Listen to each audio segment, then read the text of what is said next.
Last night was supposed to be ordinary, just a late meeting, a stack of notes, and a quiet walk home. But under a flickering streetlight, with a borrowed coat over my shoulders and rain starting to whisper on the sidewalk, my boss asked one question that turned the night into something I didn't see coming. It wasn't dramatic. It wasn't scandalous. It was simple, steady, and it changed the way I see myself and him.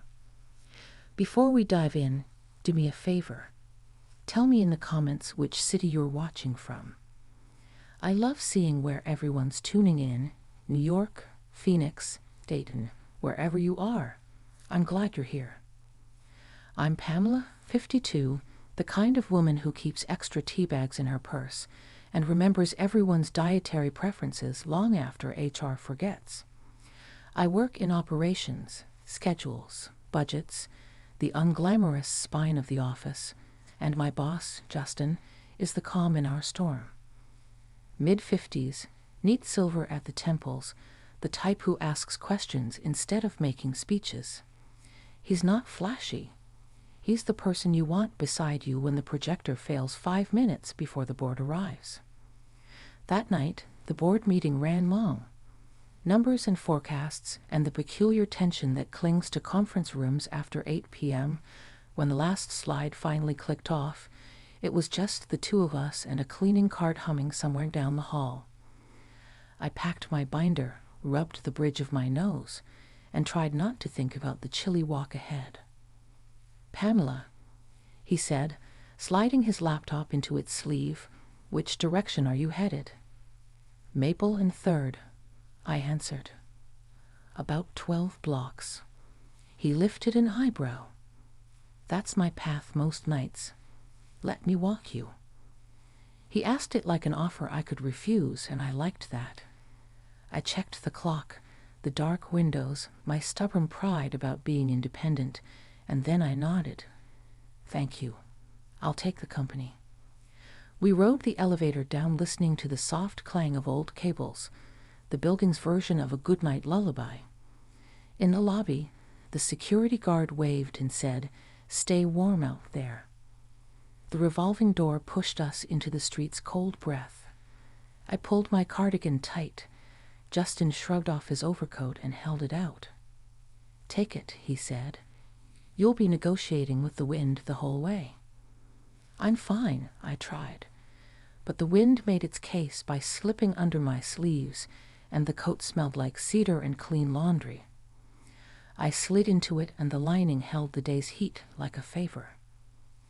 We started walking.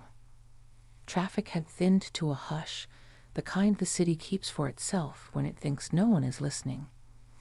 Storefronts were asleep behind their grates. A diner at the corner still spilled warm light and the scent of onions onto the sidewalk. We didn't talk for half a block, the way people who've worked side by side can share quiet without it turning heavy. Then he said, not as a boss but like a neighbor out for a late stroll, "That final slide you added, the one showing staffing gaps and cross-training, that shifted the conversation." I wasn't sure it was the right moment, I admitted. I didn't want to step on anyone's toes. "Please step on mine when it makes the plan better," he said, almost amused. "I like my toes right where sound ideas put them." I laughed. Noted. The first raindrops arrived, the kind that tap your face like a question. We turned our collars up, and he adjusted his pace to mine without making a ceremony of it. We passed a bookstore that always keeps its holiday lights up year-round, the tiny bulbs shining like remembered birthdays. I found myself telling him about my Saturday ritual, eggs at the diner, a browse of the bookstore, then home to reshelve the cookbooks I swear I'm going to use more. He told me about his father, how the old man used to hold court at a hardware store, could find the exact bolt you needed by sound alone. "He'll be 80 next month," Justin said. "Still says no one measures twice anymore." "Your father and my sewing teacher would have gotten along," I said. "She kept a jar of buttons from garments older than I am. Said every saved button was a lesson." things come back around. We hit a patch of sidewalk broken by a maple root, the kind that jars your ankle if you don't look down. He reached out, a quick, careful gesture, fingers hovering near my elbow. "May I?" "Please," I said, and felt how that small consent changed the air between us. His hand was steady. No squeeze, no claim, just anchoring. We walked on, the rain growing more serious. I could feel my hair loosening into the damp and decided to stop caring. There are freedoms at 52 the brochures never promised. Not apologizing for a cardigan, not pretending your shoes don't pinch, learning how to accept a coat with thanks instead of a joke. "Can I say something that isn't very managerial?" he asked, scanning my face. "And you have all the permission to tell me I've overstepped." "You can try," I said, curious. "I'm impressed by how you carry people through a tough room," he said. "Tonight, half those questions weren't about data. They were about fear. You saw that." It wasn't flirtation, not the way I've known it. It was attention, a clean line drawn around something I was proud of. I felt it glow in me like a stove coil warming up. "Thank you," I said. "Sometimes I think what I'm good at doesn't have a name." "It does," he said. "Leadership with a memory." We paused at a crosswalk where the signal always takes too long because the city can't be rushed, not even when you are wet and ready for tea. A bus sighed to a stop. Emptied 2 college kids who ran through the rain laughing as if their bodies were champagne. I thought of being that age and then, somehow, thought of being exactly this age and how my laugh has lower notes now that I wouldn't trade for anything. "Do you ever feel," I asked him, "that the world becomes a little too polite with you after 50? Like people are afraid to ask about the real things?" He considered. "I feel we're given the 'you've seen things' nod, and then everyone rushes to the next task. But the real things are still there. They're just quieter." "The quieter things," I said, "are often the ones that last." We crossed. A dog barked from a balcony where someone had forgotten a plant to the mercy of the weather. Justin told me he'd started cooking more, simple, useful meals. My mother used to say a home is the place where someone is thinking about your dinner. I'm trying to be that someone for myself. "I like that," I said, and meant it. There's a steadiness in feeding yourself on purpose. We reached my block, where the houses are old enough to have seen many lives, but not old enough to be precious about it. My porch light had burned out again. I made a note in my head to change it, and the note had the weary voice of every note I'd made about it for weeks. "Wait here," Justin said, stepping into the bodega at the corner. He returned with a small bag, the bell over the door still tinkling behind him. "One light bulb. Your porch deserves a little ceremony." "You did not need to do that." "I wanted to," he said, and there was no fanfare in it. On my porch, the rain turned to threads, and the air smelled like damp leaves and pavement. He looked at the fixture, then at the distance to the top step. "May I?"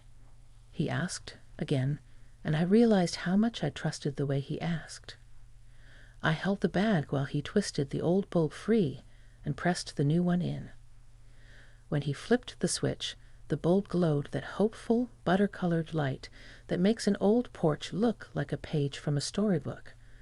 I wished I had washed the doormat, and then decided the light made the whole thing honest enough. This is where I live, imperfect and cared for. "Tea?" I asked. The word came out natural as breathing. Not because he bought a bulb, or because I was grateful for a coat, but because the conversation had been walking toward it since we left the building. "I'd like that," he said, and his voice softened, not in the cheap way people use to sound kind, but in the way someone sounds when a room finally matches the weather inside them. My kitchen is small, the good kind of small. Everything within reach, the kettle scarred by years of doing exactly what it was meant to do. I hung his coat on the chair with the steady leg, set 2 mugs on the counter, and wiped the water rings with that ridiculous dish towel my sister gave me that says you are doing fine. He noticed the tin on my windowsill. "Is that a recipe box?" he asked. "My mother's," I said. "Spaghetti sauce you don't mess with, and a cookie that will break every rule, including common sense." "I vote for cookies some day," he said, and sat where I could see him but not feel observed. That distinction matters when you are a woman who has spent years being useful in rooms where usefulness is sometimes mistaken for invisibility. While the kettle warmed, he traced a finger over the mug's handle, like he was reminding himself to slow down. "The slide you added," he said again. "It was brave. But I also noticed how you looked at me when I interrupted you earlier. That small look, disappointed and patient at the same time. You were right to give it. I didn't mean to overrun you." I turned to face him fully. "Thank you for saying that. It's fine. We were all jockeying for oxygen in there." "It isn't fine," he said gently. "We can be better than fine." He paused. Which brings me to the unmanagerial thing that might be the most managerial thing I've said in a while. I'd like to recommend you to lead the cross-training initiative. Officially. Title, budget, and authority to say no, if you want it. The kettle clicked off, and for a second it felt like it had announced the offer. I poured water over the tea bags, watched the leaves bloom into amber, and let myself breathe. "I do want it," I said. And then, because the truth had arrived and asked to be sat down and fed, I added, "But I also like this. Tea. Talking. The walk. I like feeling known by someone who sees what I can do." He didn't rush in with assurances. He watched my face the way you read something important, making sure you understand, not hunting for a loophole. "I like this too," he said. "And I want to be careful. If we keep walking and talking, if we keep making tea, I'll put a buffer in place at work. Sarah can handle your reviews. We'll be clear. I won't let your career be a casualty of my liking you." The way he said it, plain and brave, settled some old skittish bird in my chest. I carried him his mug and sat across from him without the table as a barricade. It felt more like a bridge. "I haven't done this in a long time," I said. "Not the tea. The naming of things before they get messy." "Me neither," he admitted.